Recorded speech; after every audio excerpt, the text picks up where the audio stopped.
Today I'm making an old-fashioned loaf of gingerbread. Welcome y'all to Robyn on the Farm. Today I'm making a rich, warm, old-fashioned traditional loaf of gingerbread. This is a really good quick bread, fantastic for this time of year. This time of year makes me just want to bake, bake, bake.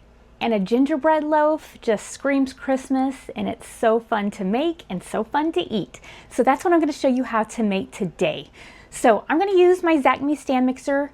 You can whip this up by hand if you want, but I am going to cream together the butter and the sugars. So I like to use my stand mixer. So I'm going to get started with a half a cup or 1 stick of softened butter. You definitely want it softened or it's not going to mix up very well at all. Now that I have my stick of butter in my mixing bowl, I'm going to add a half a cup of packed brown sugar. You can use dark brown sugar, you can even use white sugar, but I like half a cup of packed brown sugar.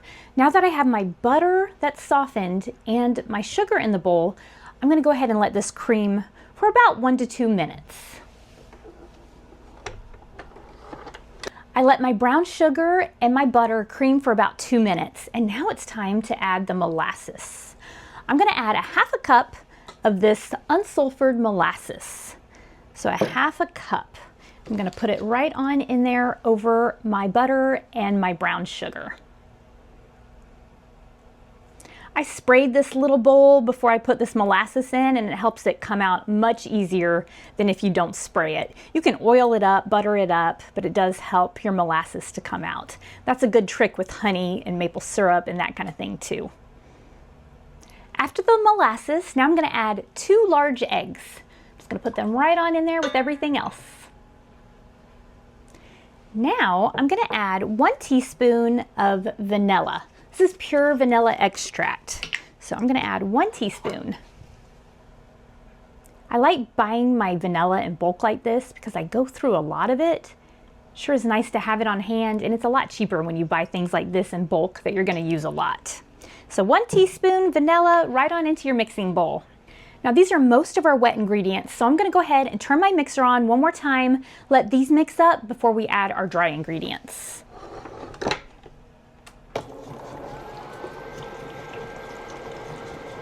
Every time I use this mixer, I just think it's the coolest thing that it has this light that shines down into the bowl. I just think that's genius. I love it. This thing has a lot of good, cool features, but that simple light, that's my favorite. Now it's time to add our dry ingredients. I'm going to start with 2 cups of all-purpose flour.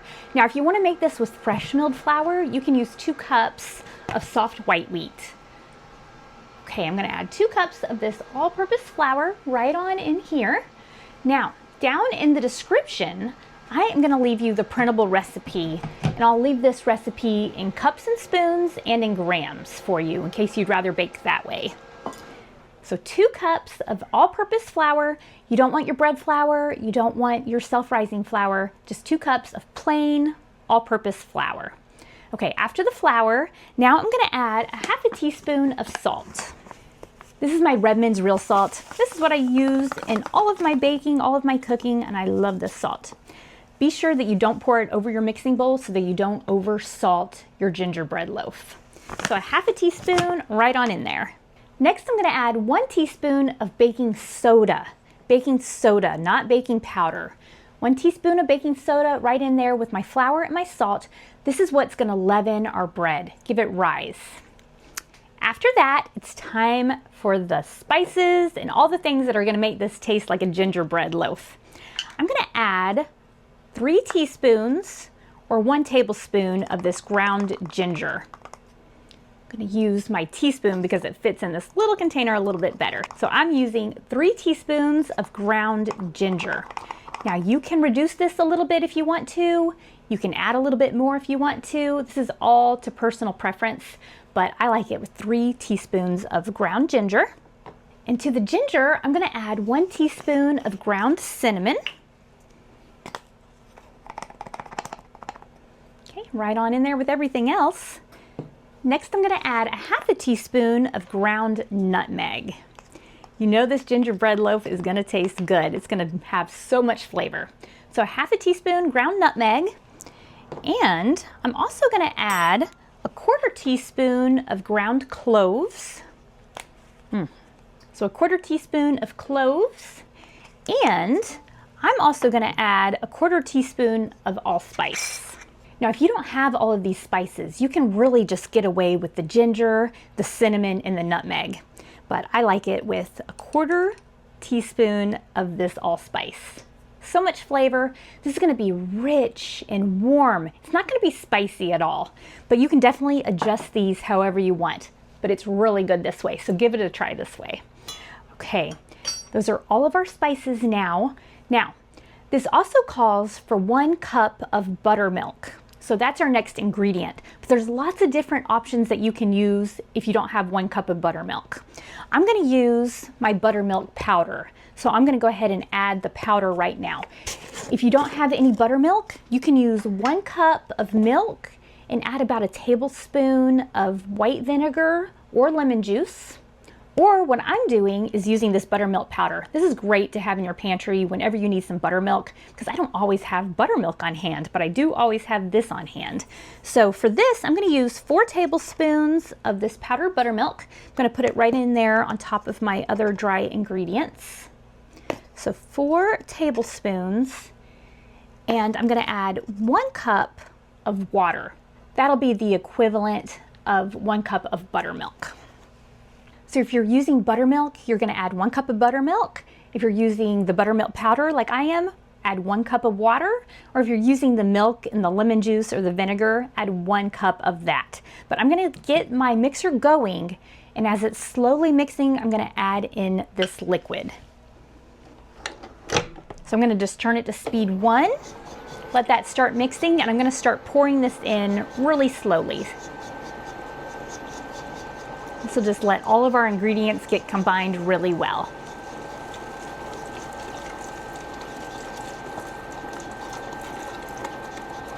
And it might look like a mess for a minute, but that's okay. It's all going to get combined and incorporated. Just give it a minute. Now, I let my mixer mix up this gingerbread batter for about a minute, and you can see that mine is a little bit clumpy and lumpy, and that is okay. This will work just fine like this. You don't want to overmix your quick bread batters, or it could get a little bit tough, so you don't want to do that. But this looks just right, and it smells so good too. Now it's time to get this batter into a loaf pan. Now, I'm going to make 1 loaf today, but you can also make mini loaves out of this gingerbread batter. This will make about 4 mini loaves, and you're going to want to bake those about 25 to 35 minutes at 350 degrees. But for me today, I'm going to make this bigger loaf. This is an 8.5 inch by 4.5 inch cast iron loaf pan that I just love. But whenever I make quick breads, I really prefer to use these loaf pan liners. These are great. This is like a big cupcake liner, and it just makes getting your loaves out that much easier, makes cleanup a lot easier too. And when I give away my breads as gifts, I just like being able to pull it out like this. I'm not stressing about trying to get my loaf out and make it look pretty. So this is a big help to me. So like I said, this makes 1 loaf if you're making this size. But I'm just going to go ahead and pour my batter into this loaf pan liner and into this loaf. I poured all of my batter into my loaf pan, and now it's time to bake this gingerbread. I'm going to let this bake at 350 degrees for about 50 minutes. I'll show it to you when it's done. I just got my loaf of gingerbread out of the oven. I let it bake for 55 minutes. Doesn't that look good? Now I have a toothpick here. I'm going to put this down and do the toothpick test. It's clean, so it is ready. I'm going to let this cool off in the loaf pan for about 10 to 15 minutes, and then I will turn it out. This gingerbread came out of the oven about 15 minutes ago, and I'm going to go ahead and turn it out from the loaf pan. See how nicely it comes out of the loaf pan with the loaf pan liner. Love that. No worrying about it sticking or making a mess.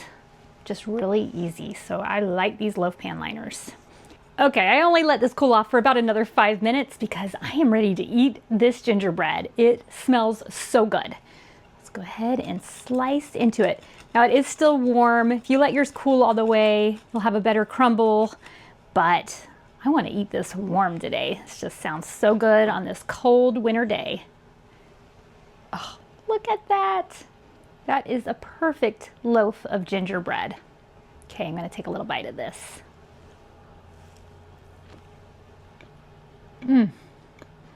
All of those warm spices and flavors. It's just a classic traditional taste of gingerbread. And I think it's perfect. I'm going to leave the printable recipe for this gingerbread down in the description and on my website, Robyn on the Farm. Try it out. Let me know if you like it, and I hope it brings you a little bit of Christmas cheer. If you're looking for unique and thoughtful Christmas gift ideas, these are our handmade beeswax bread bags. These are made by me and my daughters right here on our family farm, and you can find them on robynonthefarm.com. Robyn's in the kitchen, dough beneath her hands, wheat from the fields and eggs from her land. Sunlight through the window, a warm golden glow. She's working hard to make that dough.